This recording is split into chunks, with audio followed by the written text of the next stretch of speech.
Assalamualaikum warahmatullahi wabarakatuh. Di sini saya akan menjelaskan tentang simulasi. Simulasi berbeda dengan animasi. Jika animasi, kita menggerakkan objek dan seterusnya dengan mengabaikan hukum-hukum fisika. Dan biasanya dilakukan pada film kartun dan seterusnya. Tapi simulasi, kita membuat suasana atau membuat dunia baru. Dunia yang sesuai dengan apa yang akan kita simulasikan. Dalam hal ini, kita bisa melakukan percobaan-percobaan atau eksperimen yang susah dilakukan di dunia nyata, atau juga sebagai validasi atas eksperimen yang kita lakukan di dunia nyata. Di sini saya akan menjelaskan bagaimana simulasi dengan ANSYS dibuat. ANSYS adalah salah satu software berbasis metode elemen hingga yang digunakan untuk melakukan simulasi-simulasi atas sebuah fenomena fisik. Pertama kali kita membuka ANSYS, kita akan diberikan contoh-contoh ataupun modul-modul seperti eksplisit dinamik, model akustik, fluid flow, elektrik, dan sebagainya. Di sini pertama kali kita harus memasukkan yang namanya engineering data. Engineering data adalah material yang akan kita pakai seperti aluminium, struktur, steel, dan seterusnya. Di sini kita bisa memasukkan material custom yang kita punya di luar library yang ada di ANSYS. Setelah itu, kita akan menggambar geometri yang akan kita pakai di dalam percobaan. Seperti ini.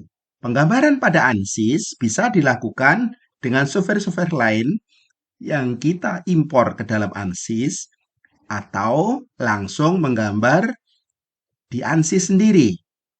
ANSYS menyediakan dua jenis, yaitu Design Modeler dan juga Space Claim. Setelah gambar dibikin sesuai dengan apa yang kita inginkan, pada simulasi yang sebagai contoh ini adalah sebuah tabung dengan berbagai variabel yang ada di dalamnya yang ditabrak oleh sebuah impaktor. Di sini kita akan melihat atau mensimulasikan tentang mode deformasi, kemudian gaya-gaya, kemudian energi yang diserap. Setelah kita gambar, kita akan menuju pada simulasi. Di sini gambar yang kita buat. Kemudian ada surface body. Di sini ada berapa ketebalan, kemudian materialnya, dan seterusnya kita masukkan di sini. Setelah itu, kita bisa menyembunyikan atau membuka gambar sehingga bisa terlihat ataupun tidak terlihat seperti ini. Setelah itu materialnya tadi sudah kita masukkan, di sini kita menggunakan aluminium alloy, kemudian ada structural steel, semuanya ada di sini. Setelah itu, connection ini akan mendefinisikan bagaimana tabrakan itu terjadi. Sebab apabila tidak dilakukan pendefinisian dari connection, maka tidak terjadi tabrakan. Jadi benda yang diharapkan menabrak akan bablas, tidak melakukan atau menembus dari benda yang akan kita tabrak. Setelah itu dilakukan meshing. Di sini meshing atau membagi kontinum menjadi elemen-elemen yang kecil seperti ini. Kemudian kita bisa memotong seperti ini atau tidak kita potong ini untuk memperjelas bagaimana kondisi tabrakan yang terjadi. Setelah itu diberikan initial condition seperti kecepatan. Kecepatan berapa? Penabrak akan menabrak spesimen kita. Di sini kita buat yaitu 50.000 milimeter per sekon. Kemudian kita masukkan juga analisis setting. Analisis setting yaitu berapa waktu yang dibutuhkan pada saat tabrakan berlangsung. Setelah itu dimasukkan juga fixed support. Jadi salah satu dari spesimen ini diasumsikan kita pasang di tembok atau di mana yang mana dia tidak bergerak sama sekali. Setelah itu, hal-hal yang kita perhatikan adalah gaya reaksi yang diterima oleh fixed support, kemudian internal energi total yang diserap oleh sistem, kemudian total deformasi, kemudian equivalent stress. Setelah itu, kita akan melakukan solve atau penyelesaian. Setelah penyelesaian dilakukan, yang membutuhkan waktu kadang-kadang 10 menit, kadang 1 jam, kadang 5 jam, kadang 3 hari 3 malam, tergantung dari jumlah elemen yang kita pakai dan juga kompleks tidaknya permasalahan yang kita lakukan simulasi. Di sini terlihat pada energi summary itu yang berwarna biru muda adalah kinetik energi. Kinetik energi adalah energi dari penabrak yang berupa energi kinetik yang diserap sebagai internal energi atau kerusakan atau crashworthiness pada tabung. Di sini semua energi diserap dari kinetik energi menjadi internal energi. Setelah selesai simulasi, kita akan mendapatkan yaitu deformasi yang terjadi. Kemudian equivalent stress. Kemudian gaya reaksi.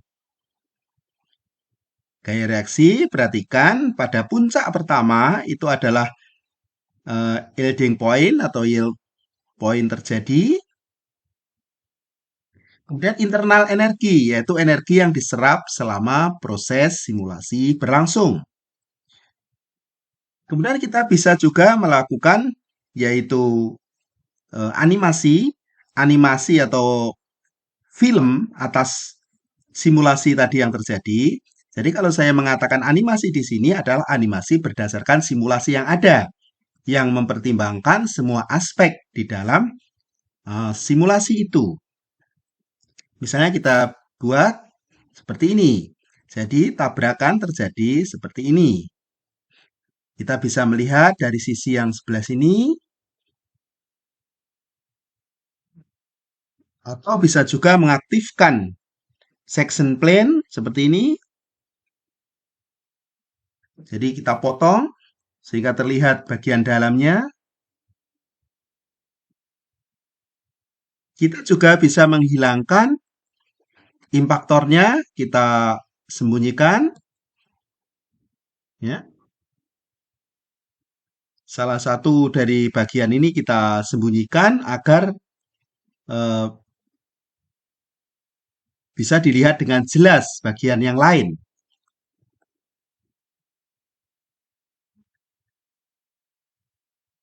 Seperti ini kita lihat section plane, kita buka seperti ini. Kemudian sebelah ini kita bisa hilangkan atau sembunyikan seperti yang tadi kita lihat. Kemudian grafik-grafik yang ada, kita bisa dapatkan grafik stress, kemudian total deformation di sini.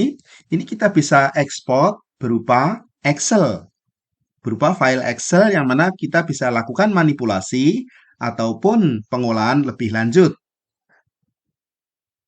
Kemudian untuk report atau laporan, kita bisa melakukan report preview. Kita klik sebelah sini, sehingga kita akan mendapatkan laporan secara total mulai dari kondisi simulasi yang kita lakukan, kemudian material propertinya, kemudian bagaimana bounding box-nya, properti, geometry option, termasuk koordinat, connection, meshing, dan semuanya ada di sini secara lengkap. Sehingga dari sini kita bisa melihat bagaimana simulasi yang kita buat. Dalam sebuah proses simulasi tidak selalu tidak selalu langsung jadi. Sering terjadi error ataupun kesalahan-kesalahan yang harus kita tracing ke belakang. Pada beberapa orang yang tidak paham menganggap bahwa proses penelitian menggunakan simulasi dianggap dimasukkan komputer kemudian 1 menit jadi. Ini sebuah kesalahan konsep. Tidak seperti itu. Jadi software yang kita pakai ini hanyalah alat bantu. Alat bantu dalam menyelesaikan permasalahan. Sebagai validasi atas eksperimen yang dilakukan secara nyata, maupun bisa melakukan berbagai jenis percobaan dengan skenario yang berbeda-beda dengan cepat. Kemudian kita bisa melakukan simulasi atas objek-objek yang kecil seperti stent jantung yang mana dia diameternya beberapa mili, sangat kecil, bisa kita lakukan di sini. Atau benda-benda yang sangat besar seperti kapal, atau ledakan gunung, atau ombak, tsunami, dan seterusnya bisa kita lakukan di sini. Jadi ketika kita melakukan penelitian tentang simulasi, tidak sama dengan seperti kita melakukan animasi pada proses pembuatan film, kartun, dan seterusnya. Ini harus difahami oleh terutama researcher, para student, dan juga para ilmuwan yang lain. Jadi tidak bisa mengatakan bahwa itu cuman program komputer dimasukkan 5 menit jadi laporan. Tidak seperti itu. Karena pada sistem seperti ini berlaku apabila dimasukkan sampah, maka keluar sampah. Di sini diperlukan kemampuan kita melakukan validasi atas data-data yang kita masukkan dengan cermat, dan itu membutuhkan waktu yang panjang. Jadi pada prinsipnya, kita melakukan simulasi, kita membentuk dunia baru, yang mana penciptanya kita sendiri. Kita masukkan gravitasi, kita masukkan material properti, suhu, kanan, gangan, semua kita masukkan. Sehingga nanti akan mendapatkan hasil seperti yang kita inginkan.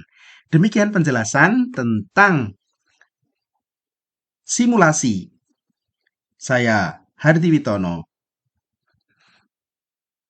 Assalamualaikum warahmatullahi wabarakatuh.